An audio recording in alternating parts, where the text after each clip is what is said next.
Just give us your round robin on we'll go through those separately as well. First of all, events in the United States as well, what it means for your world. Well, the events in the US are driving asset prices, as you were just saying.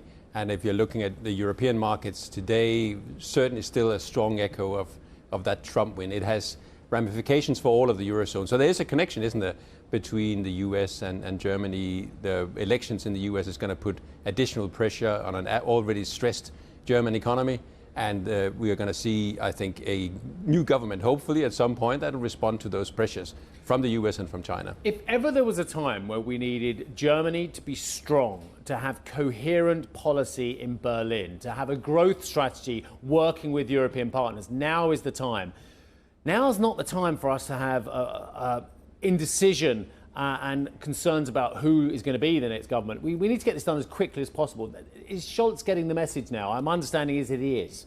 I think that is the good news, if you want, of the German political crisis, is that we are getting a crystallization of that sooner than we thought, and we might get to a government with a more coherent macroeconomic strategy sooner. We might resolve those issues around the fiscal situation in Germany. Remember, the fiscal situation in Germany is, to my mind, entirely a political issue. There's plenty of fiscal resources around in Germany to spend that money to address some of those strategic concerns. Spend the money that's already there, or to tweak the Schuldenbremse and the Schwarze Null? Oh, they must definitely tweak the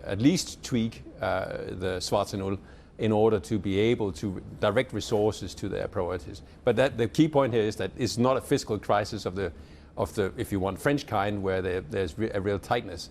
The German debt levels are relatively low by European standards. They're close to a primary surplus. So they're in a good fiscal position if it wasn't for the debt brake. But I understand, actually, the line that we get from those in Germany. In fact, this is across the political divide, whether it's in the Social Democrats or indeed the CDU, who say, no, by spending the money today, we will be robbing our children and our grandchildren. It's a line you hear a lot in Germany, and you know better than I do as well.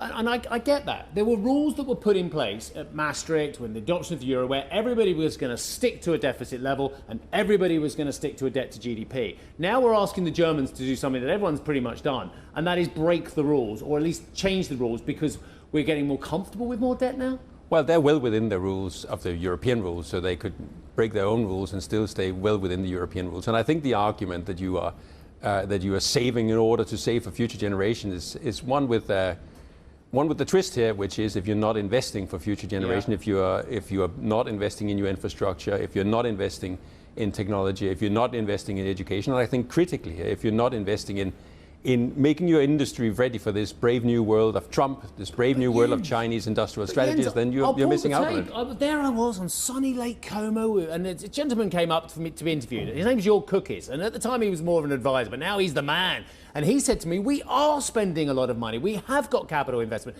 So his psyche, who's now, for now, he's the finance minister, is that we are already spending money and we don't need to change the rules. So they are spending money, but they're definitely not investing enough. And when you're looking at the German current account, so the broader measure of savings investment imbalances in Germany, it's very clear the Germans are saving too much and investing too little, just as there was 10 years ago.